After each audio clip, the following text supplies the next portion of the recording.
Hi guys, welcome back to my channel. PUC result ಬಂದಿದೆ, so ಎಲ್ರಿಗೂ ಕೂಡ ಗೊತ್ತೇ ಇದೆ. ಇದರ ನಡುವೆ ನಮ್ಮ ತುಮಕೂರು ಜಿಲ್ಲೆ ಕೊಡಗೆರೆ ತಾಲೂಕು CN ದುರ್ಗ ಹೋಬಳಿಯ ಸೂರೇನಹಳ್ಳಿ ಗ್ರಾಮದ ರೈತ ಕುಟುಂಬದ ಮನೆ ಮಗಳ ಸಾಧನೆಯನ್ನು ನಿಮಗೆ ಇವತ್ತು ಪರಿಚಯಿಸ್ತೀನಿ. ರೈತ ಮಂಜುನಾಥ್ ಮಗಳು ಇವರು ತುಮಕೂರಿನ ವೈಸಿರಿ ಕಾಲೇಜಿನಲ್ಲಿ ವಿದ್ಯಾಭ್ಯಾಸವನ್ನು ಮಾಡ್ತಾ ಇದ್ರು. ಸೊ ಇವಾಗ ವಿಜ್ಞಾನ ವಿಭಾಗದಲ್ಲಿ 97.50% ಪಡೆದುಕೊಂಡು ಮನೆಗೆ ಹಾಗೂ ಊರಿಗೆ ಹೆಸರನ್ನ ತಂದುಕೊಟ್ಟಿದ್ದಾರೆ ಅಂತಾನೆ ಹೇಳ್ಬೋದು. ಯಾವುದೇ ರೀತಿಯಾಗಿ ಟ್ಯೂಷನ್ಗೆ ಹೋಗಿಲ್ಲ, ಜೊತೆಗೆ ಯಾವುದೇ ರೀತಿಯಾದಂತಹ ಹಾಸ್ಟೆಲ್ ವ್ಯವಸ್ಥೆ ಇಲ್ಲದೆ ಮನೆಯಿಂದಲೇ ಓಡಾಡುತ್ತಾ ಮನೆ ಕೆಲಸದಲ್ಲೂ ಕೂಡ ಇವರು ಪಾಲ್ಗೊಳ್ಳುತ್ತಾ ಈ ರೀತಿಯಾದಂತಹ ಒಂದು ಸಾಧನೆಯನ್ನ ಮಾಡಿದರೆ. ಸೊ ಈ ಒಂದು ಸಾಧನೆಗೆ ಕಾರಣ ಯಾರು, ಜೊತೆಗೆ ಹೇಗೆಲ್ಲ ಓದಿದ್ರು ಅನ್ನೋದ್ರ ಬಗ್ಗೆ ಇವತ್ತು ಮಾಹಿತಿಯನ್ನು ಕೊಡ್ತೀನಿ. ಸೊ ಮುಂದಿನ PUC ಓದ್ತಿರುವಂತಹ ವಿದ್ಯಾರ್ಥಿಗಳಿಗೆ ತುಂಬಾನೇ ಅನುಕೂಲ ಆಗುತ್ತೆ. ವಿಡಿಯೋನ ಕೊನೆವರೆಗೂ ಕೂಡ ವಾಚ್ ಮಾಡಿ.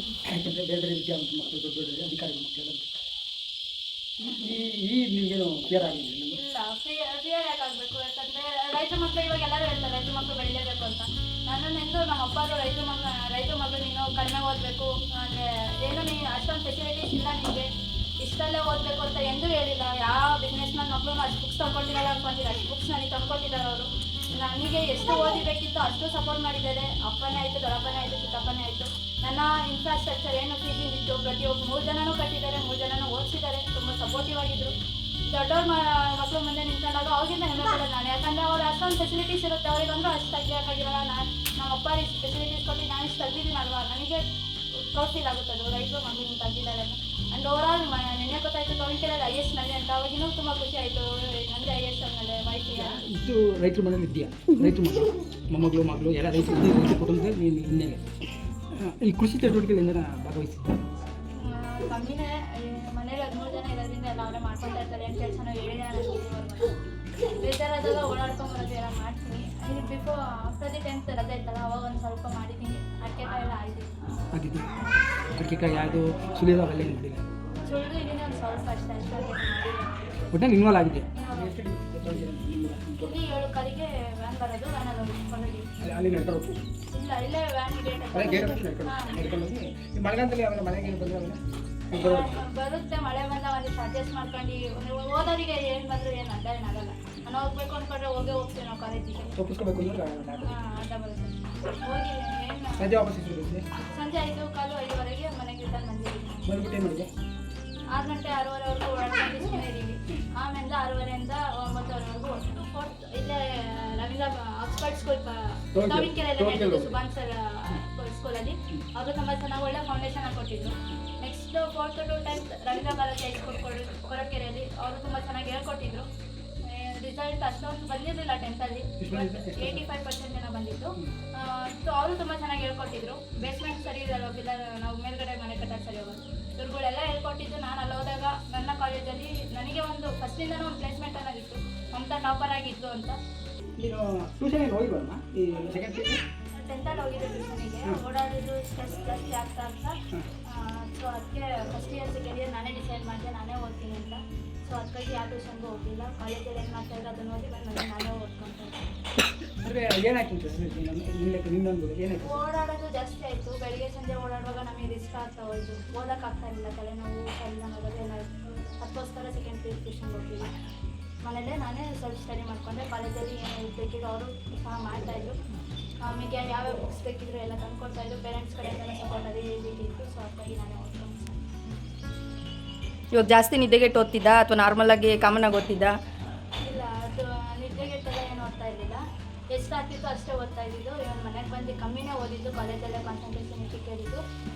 ಸುಮಾರು ಪೇರೆಂಟ್ಸ್ ಎಲ್ಲ ಹೇಳ್ತಾ ಇದ್ರು ಮನೇಲಿ ಓದು ಅಂತ. ಮನೇಲಿ ಓದಿದ್ದು ಕಮ್ಮಿನೇ, ಟೀಚರ್ಸ್ ಹೇಳ್ಕೊಟ್ಟಿದ್ದು ಜಾಸ್ತಿ ಆಗಿತ್ತು. ಅವ್ರ ಎಫರ್ಟ್ಸ್ ಜಾಸ್ತಿ ಇತ್ತು. ಸೆಕೆಂಡ್ PUC ಓದ್ತಾ ಇದ್ದೀನಿ. ಈಗ ನಾವು ಕಂಡಿದ್ದೆ ಸೆಕೆಂಡ್ PUC ಓದೋ ಹುಡುಗರಿಗೆ ಮನೇಲಿ ಒತ್ತಡ ತಂದೆ ತಾಯಿಗಳು ಅಣ್ತಂದರು ನನ್ನಂತ ಮಧ್ಯದಲ್ಲಿ ಬರೋರು ಎಲ್ಲ ಒತ್ತಡ ಹೇಳ್ಕೊಟ್ಟು ಓದ್ಕ ಆ ಥರ ಅದೇನು ಭಯ ಇರಲಿ ಅವನಿಗೆ? ನನಗೇನು ಟೆನ್ಷನ್ ಇರಲ್ಲ, ಯಾಕಂದರೆ ನನಗೆ ನನ್ನ ಮೇಲೆ ಕಾನ್ಫಿಡೆನ್ಸ್ ಇತ್ತು. ನಾನು ತೆಗಿತೀನಿ, ಏನಾದರೂ ಆಗಲಿ ಈ ವರ್ಷ ರಿಸಲ್ಟ್ ಚೆನ್ನಾಗಿ ಬರುತ್ತೆ ಅನ್ನೋದು ಕಾನ್ಫಿಡೆನ್ಸ್ ಇತ್ತು. ನನಗೆ ಹೇಳೋರು ಹೇಳ್ತಾ ಇರ್ತಾರೆ, ಬರೋರು ಹೇಳ್ತಾರೆ ಸೆಕೆಂಡ್ ಇಯರ್ ಸೈನ್ಸ್ ತೊಗೊಂಡಿದ್ಯಾ, ಓದೋಕ್ಕಾಗಲ್ಲ ಓದು ಅಂತ. ನಾನು ಆರಾಮಲ್ಲೇ ಓದಿದೆ. ನಾನು ಅವತ್ತಿನ ಟಾಪಿಕ್ ಏನು ಮಾಡಿದ್ರು ಅವಾಗ ಕರೆಕ್ಟಾಗಿ ಕೇಳಿದ್ನ, ಅದೇ ಬಂದು ಅಪ್ಲೈ ಮಾಡ್ತಿದ್ದಕ್ಕೆ ಸರಿ ಹೋಯ್ತು. ನಾನು ತಿರುಗಾ ಓದ್ತೀನಿ ಅಂದಿದ್ದರೆ ಕಷ್ಟ ಆಗೋದು. ಅವ್ರ ಟೀಚರ್ಸ್ ಏನು ಹೇಳ್ಕೊಡೋರು ಅದನ್ನು ಜಾಸ್ತಿ ವರ್ಕ್ ಮಾಡ್ತಾಯಿದ್ರು. ನಿಮ್ಮ ಮನೇಲಿ ಅಷ್ಟೊಂದು ವಿದ್ಯಾವಂತರು ಅವರೇ, ಆದರೆ ನಿನ್ನಷ್ಟು ಅಷ್ಟೊಂದೇನು ವಿದ್ಯಾವಂತರಲ್ಲ.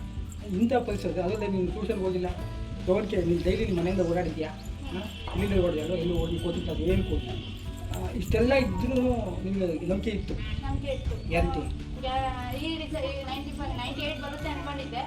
ಎಲ್ಲ 3 to 4 ಮಾರ್ಕ್ಸ್ ಎಕ್ಸ್ಟ್ರಾ ಹೋಗಿದೆ ಅನ್ಕೊಂತೀನಿ, ಗೊತ್ತಿಲ್ಲ ಅದಿನ್ನೂ ಎಲ್ಲೋಗಿದೆ ಅಂತ. ಮನೆಯಲ್ಲಿ ಓದಿರಲಿ ಅವ್ರು ಬಿಟ್ಟಿರಲಿ, ನನಗೆ ಓದು ಅಂತಲೇ ಅವ್ರು ಹೇಳ್ತಾ ಇದ್ದಿದ್ದು. ನನ್ನ ಅಣ್ಣನೇ ಆಗಿರ್ಬೋದು, ನನ್ನ ಫ್ಯಾಮಿಲಿ ಪೂರ್ತಿನ ಅವ್ರು ಹೇಳ್ತಾ ಇದ್ರು ಓದು ಓದು. ನಾವಂತೂ ನಮ್ಮ ತಾತನೂ ಹೇಳಿದ್ದಾರೆ, ನಾನಂತೂ ಓದೋಕ್ಕಾಗಲ್ಲ, ನೀನಾದರೂ ಓದು ಅಂತ.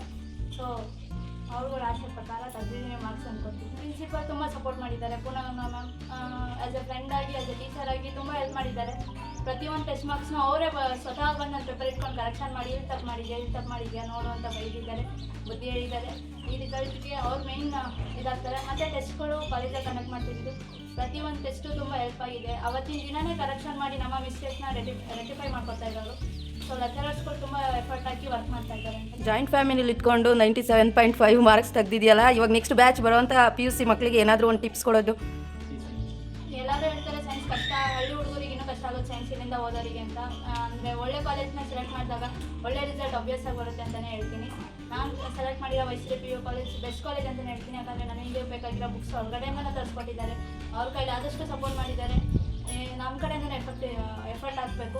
ಅವ್ರು 100% ಎಫರ್ಟ್ ಹಾಕಿ ಲೆಕ್ಚರರ್ಸ್ ವರ್ಕ್ ಮಾಡಿರೋದ್ರಿಂದ ನಾವು 50% ಹಾಕಿದ್ರೆ 95% ಸ್ಕೋರ್ ಆಗುತ್ತೆ. ಎಷ್ಟು ಗಂಟೆ ನೀವು ಓದ್ಕೊಂಡು ಮನೆ ಬೆಳಗ್ಗೆ ಸಂಜೆ ಸೇರಿ ರಾತ್ರಿ? ನಾನು ಒಂದೇ ಸಮ ಕೂತ್ಕೊಂಡು ಎಂದು ಓದ್ತಾಳಲ್ಲ, ಒಂದು ಸಬ್ಜೆಕ್ಟ್ ಓದಿದೆ ಅಂದಮೇಲೆ ನನಗೆ ಒಂದು ಹಾಫ್ ಆನ್ ಅವರ್ ರಿಲ್ಯಾಕ್ಸ್ ಆಗಬೇಕು. ನಾನು ಏನು ಓದಿದ್ದೀನೋ ಅದನ್ನು ಓಡಾಡ್ಕೊಂಡೆ ನಾನು ರಿವೈಸ್ ಮಾಡ್ಕೊತಾ ಇರ್ತೀನಿ. ಅದು ಯಾರಿಗೂ ಗೊತ್ತಾಗಲ್ಲ. ನಾನು ರಿವೈಸ್ ಮಾಡ್ಕೊಂಡು ಓಡಾಡ್ಕೊಂಡೆ ನನಗೆ ಅದು ಪರ್ಫೆಕ್ಟಾಗಿ ನಂಗೆ ಅದು ಬಂತು ಆಮೇಲೆ ನಾನು ಬೇರೆ ಸಬ್ಜೆಕ್ಟ್ನ ಮುಟ್ತಾ ಇದ್ದಿದ್ದಿಲ್ಲ, ಅಂದರೆ ಬೇರೆ ಸಬ್ಜೆಕ್ಟ್ ನಾನು ಮುಟ್ತಾನೆ ಇರಲಿಲ್ಲ.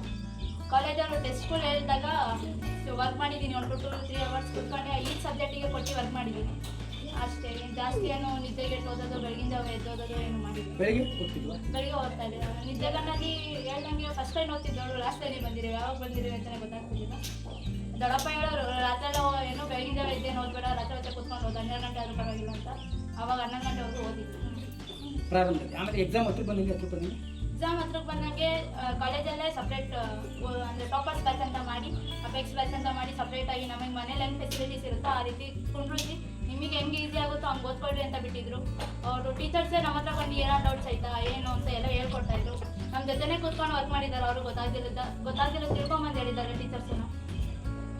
ಸ್ಕೂಲಲ್ಲೂ ಕಾಲೇಜಲ್ಲೂ ತುಂಬ ಸಪೋರ್ಟಿವ್ ಆಗಿದ್ದರು ನನ್ನ ಪ್ರಕಾರ ಅವರು. ಊಟ ತಿಂಡಿ ಮಾಡ್ತಿದ್ದೆ ಇಲ್ಲ, ನಾನು ಚೆನ್ನಾಗಿ ಊಟ ಮಾಡ್ಕೊಂಡಿದ್ದೆ. ಊಟ ತಿಂಡಿ ಎರಡು ಮಾಡ್ತಿದ್ದೆ. ಬಿಗ್ ಬಾಸ್ ಪ್ರಿಯೆ ಒಂದು ಬಿಟ್ಟಿರೋ ಪೂರ್ತಿ ನೋಡ್ದ? ಎಲ್ಲ ಎಪಿಸೋಡ್ ನೋಡಿದೆ. ಇಷ್ಟೆಲ್ಲ ಟೆನ್ಷನ್ ಇದ್ರು ಎಲ್ಲ ಎಪಿಸೋಡ್ ನೋಡಿದ್ಯಾ? ನೀವು ಬೈಲಿಲ್ವಾ? ಅವ್ರು ಹೇಳ್ತಾರೆ ನಾನು ನೋಡಿದ್ದೀನಿ, ಬಿಗ್ ಬಾಸ್ನ ನೋಡಿದ್ದೀನಿ, ಇವಾಗ ಸ್ಟಾರ್ಟ್ ಆಗಿರೋ IPL ನೋಡ್ತೀನಿ. ಪ್ರತಿಯೊಂದು ಅವ್ರು ಯಾರಿತ್ತು ನ್ಯೂಸ್ ಇಟ್ಟಿದ್ರೆ ನ್ಯೂಸ್ನೇ ನೋಡ್ತಾ ಇರ್ತೀನಿ. ಊಟ ತಿಂಡಿ ಮಾಡಿಕೊಂಡು ಬಿಗ್ ಬಾಸ್ ಶೋ ನೋಡಿಕೊಂಡು IPL ನೋಡಿಕೊಂಡು 97.5 ತೆಗ್ದಿರೋದು ಪರ್ಸೆಂಟೇಜು. ನನ್ನ ರಿಸಲ್ಟ್ ಎಕ್ಸ್ಪೆಕ್ಟೆಡ್ ಅನ್ಎಕ್ಸ್ಪೆಕ್ಟೆಡ್ ಅನ್ನೋಂಗೆ ಬಂದಿದ್ದು ವೈಶ್ರೀ ಕಾಲೇಜಲ್ಲಿ. ಬೇರೆಯವ್ರದ್ದು ಯಾರ್ದು ಎಕ್ಸ್ಪೆಕ್ಟೇಷನ್ ಇತ್ತು, ಯಾರು ಚೆಕ್ ಮಾಡಿರಲಿಲ್ಲ ನನ್ನ ರಿಸಲ್ಟ್ ಇನ್ನೂ ನನ್ನ ಕಾಲೇಜಲ್ಲೂ. ನನ್ನ ಜೂನಿಯರ್ಸಿ ನಂಬಿಕೆ ಇತ್ತು ಫಸ್ಟ್ ಇಯರ್ಸಲ್ಲಿ ಇದ್ದು ನಮ್ಮ ತಕ್ಕ ಟಾಪರಲ್ಲಿ ಬರ್ಬೋದು ಅಂತ. ಟೀಚರ್ಸಿ ನಂಬಿಕೆ ಇದ್ದಿದ್ದು ಕಡಿಮೆನೇ, ಸೊ ಅವ್ರ ನಂಬಿಕೆಗಿಂತ ಜಾಸ್ತಿನೇ ಬಂದಿದೆ ಅಂತಲೇ ಹೇಳ್ತೀನಿ. ಟೀಚರ್ಸ್ ತುಂಬ ಸಪೋರ್ಟಿವ್ ಆಗೇ ಇದ್ದರು. ಯಾರು ನಾವು ಡೌಟ್ಸ್ ಕೇಳಿದಾಗ ನಾಳೆ ಹೇಳ್ಕೊಡ್ತೀನಿ, ಇವತ್ತು ಹೇಳ್ಕೊಡ್ತೀನಿ ಅಂತ ಯಾರು ಹೇಳಿದ್ದಲ್ಲ. ನಾನು ಯಾವಾಗ ಹೋಗಿ ಡೌಟ್ಸ್ ಕೇಳ್ತಾ ಇದ್ದ ಅವಾಗ ಬಂದಂತ ಕ್ಲಾರಿಫೈ ಮಾಡ್ತಾಯಿದ್ರು. ನಾನು ಒಬ್ಬಳೇ ಹೋಗಿ ಕೇಳಿದಾಗ ಇಡೀ ಒಂದು ಚಾಪ್ಟರ್ನ ಎಕ್ಸ್ಪ್ಲೈನ್ ಮಾಡಿದ್ದಾರೆ. ನಾನು ಒಬ್ಬಳೇ ಕೂತ್ಕೊಂಡು ಓದುವಾಗ ಬಂದು ಏನಾದರೂ ಡೌಟ್ಸ್ ಇದೆಯಾ ಅಂತ ಕೇಳಿದ್ದಾರೆ. ಅವರು ಎಷ್ಟು ನನಗಿಂತ ಜಾಸ್ತಿ ಎಫರ್ಟ್ ಹಾಕಿ ವರ್ಕ್ ಮಾಡಿದ್ದಾರೆ. ನನ್ನ ಪೇಪರ್ಸ್ನ 4 ಜನ 5 ಜನ ಟೀಚರ್ಸ್ಗೆ ಕರೆಕ್ಷನಿಗೆ ಕೊಟ್ಟು ಪ್ರಿಪ್ರೇಟರಿ ಪೇಪರ್ಸ್ನ ಎಲ್ಲಿ ತಪ್ಪು ಮಾಡ್ತಾ ಇದ್ದೀನಿ, ಎಲ್ಲಿ ಏನಾಗ್ತಾಯಿದೆ ಎಲ್ಲ ಚೆಕ್ ಮಾಡಿ ನನಗೆ ಮತ್ತೆ ಅವರು ತಿದ್ದಿ ಹೇಳಿದ್ರಿಂದನೇ ನನಗೆ ಈ ರಿಸಲ್ಟ್ ಬರೋಕ್ಕೆ ಸಾಧ್ಯ ಆಗಿದ್ದು. ಅವ್ರು ಹೇಳಿ ತಪ್ಪು ಯಾವುದು ನಾನು ಮಾಡಿಲ್ಲ ಅನ್ನೋಕ್ಕೆ ಇಷ್ಟಪಡ್ತೀನಿ. ಎಕ್ಸಾಮ್ ಹಿಂದಿನ ದಿವಸನೂ ಅವ್ರು ಕಲೆಕ್ಷನ್ ಮಾಡಿ ಕೊಟ್ಟಿದ್ದ ಪೇಪರ್ನ ನಾನು ನೋಡ್ಕೊಂಡು ಹೋದೆ, ಎಲ್ಲಿ ತಪ್ಪು ಮಾಡಿದ್ದೀನಿ ನಾನು ನೆಕ್ಸ್ಟ್ ಅಲ್ಲ ಮಾಡಬಾರ್ದು ತಪ್ಪು ಅಲ್ಲಿ. ಸೊ ಆ ರಿಸಲ್ಟ್ ಬರೋದಕ್ಕೆ ಟೀಚರ್ಸ್ ತುಂಬ ಹೆಲ್ಪ್ ಮಾಡಿದ್ದಾರೆ.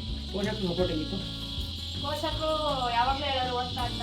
ಮನೇಲಿ 13 ಜನ ಇದ್ವಿ, ನಮ್ಮ ಅಕ್ಕನೂ ಇಲ್ಲೇ ಇದ್ರು ಒಂದು ಸ್ವಲ್ಪ ದಿನ. ಅವರು ತುಂಬ ಹೇಳಿದ್ದಾರೆ ಓದು ಓದು ಓದು ಓದು ಅಂತ. ಸುತ್ತಾಪಟ್ಟೆ ಅವ್ರು ನಾನು ಏನು ಕೇಳಿದ್ರು ಅದು ನಾವು ತಂದ್ಕೊಡೋರು. ನಾನು ಓದಬೇಕಿತ್ತು ಅಷ್ಟೇ. ನಾನು ಓದಿದ್ದೀನಿ ಅಂದ್ಕೊತೀನಿ ನನ್ನ ಪ್ರಕಾರ. ಅವ್ರಿಗೂ ಸಪೋರ್ಟ್ ತುಂಬ ಇತ್ತು. 13 ಜನ ಏನು ನನಗೆ ಫೋನ್ ಬೇಕಾ, ನಾನೇನು ನೋಡಬೇಕು, ಯಾವ ಬುಕ್ ಓದಬೇಕು, ನಾನು ಯಾವುದಾದ್ರೂ ಬುಕ್ ಕೇಳಿದಾಗ ಅವರು ಇಮಿಡಿಯೇಟಾಗಿ ನಾನು ನೆಕ್ಸ್ಟ್ ಡೇನೇ ತಂದುಕೊಟ್ಟಿದ್ದು. ಸೊ ಅವ್ರಿಗೂ ಸಪೋರ್ಟ್ ತುಂಬ ಇತ್ತು ಪ್ರತಿಯೊಬ್ಬರದ್ದು ಮನೇಲಿ 13 ಜನದ್ದು ಅಂತಲೇ ಹೇಳ್ತೀನಿ. ನೆಕ್ಸ್ಟ್ ಜನ್ರೇಷನ್ PUC ಸೇರಿ ಅಡ್ಮಿಷನ್ ಆಗ್ತಾರಲ್ಲ ಅವ್ರಿಗೆ ಏನು ಮೆಸೇಜ್ ಕೊಡ್ತೀನಿ? ಕಾನ್ಸಂಟ್ರೇಷನ್ ಇಟ್ಟು ಕ್ಲಾಸಲ್ಲಿ ಫಸ್ಟ್ ಪಾಠ ಕೇಳಬೇಕು. ಅದನ್ನು ಬಂದು ನಾವು ತಿಳೋ ಓದ್ಕೊಂಡು ಕೂತ್ಕೊಂತೀವಿ ಅಂದರೆ ಟೈಮ್ ಆಗೇ ಆಗುತ್ತೆ. ಬಂದು ನಾವು ಎಷ್ಟು ಕೇಳಿರ್ತೀವೋ ಅಷ್ಟನ್ನು ಅಪ್ಲೈ ಮಾಡಬೇಕು, ಯಾವುದಾದ್ರು ಕ್ವಶನ್ ಪೇಪರ್ ಇಟ್ಕೊಂಡು. ಅವಾಗ ನಾವು ಎಲ್ಲಿ ತಪ್ಪು ಮಾಡಿದ್ದೀವಿ ಅಂತ ಗೊತ್ತಾದಾಗ ಅದನ್ನು ರೀಸೆಟ್ ಮಾಡ್ತಾ ಹೋದಂಗೆ ರಿಸಲ್ಟ್ ತುಂಬ ಚೆನ್ನಾಗಿ ಬರುತ್ತೆ. ಆ್ಯಂಡ್ ಜಾಸ್ತಿ ಜನ ಹೇಳ್ತಾರೆ ಸೈನ್ಸ್ಗೆ ಹೋಗ್ಬಾರ್ದು ಕಷ್ಟ ಇರುತ್ತೆ ಅಂತ. ಸೈನ್ಸ್ ಕಷ್ಟ ಏನಿಲ್ಲ, ಇಂಪಾರ್ಟೆಂಟ್ ಕ್ವಶನ್ಸ್ ಪಾಸಿಂಗ್ ಪ್ಯಾಕೇಜ್ ಅಷ್ಟು ಹೇಳಿರ್ತಾರೆ. ಪಾಸ್ ಆಗೋದೇ ಏನು ದೊಡ್ಡದೇನಲ್ಲ, ಸೈನ್ಸಲ್ಲಿ ಹೈಯೆಸ್ಟ್ ಸ್ಕೋರ್ ಬರೋದೇನು ದೊಡ್ಡದೇನಲ್ಲ. ಈಸಿ ಸೈನ್ಸ್ ತೊಗೊಂಡು ಓದೋರಿಗೆ ಕಾನ್ಸಂಟ್ರೇಷನ್ ಇಟ್ಟು ಓದಬೇಕು. ನಾವು ಓದ್ತೀವಿ ಅಂತ ಅವ್ರಿಗೆ ಕಾನ್ಫಿಡೆನ್ಸ್ ಇರಬೇಕು. ಪೇರೆಂಟ್ಸ್ ಟೀಚರ್ ಸಪೋರ್ಟ್ ಇದ್ದೇ ಇರುತ್ತೆ ಅನ್ಕೊಂತೀನಿ ನಾನು. ಯಾವುದೇ ಸೈನ್ಸ್ ಸ್ಟೂಡೆಂಟ್ಗಾಗಿ ಜಾಸ್ತಿ ಓದಬೇಕು ಅಂತ ಹೇಳ್ತಾರೆ. ಕಾನ್ಸಂಟ್ರೇಷನ್ ಇಟ್ಟು ಕೇಳಿದ್ರೆ ಯಾವ ಓದಿನ ಅವಶ್ಯಕತೆ ಇಲ್ಲ. ನಮ್ಮ ಮಮತಾ ಮೇಡಮ್ ಅವರೇ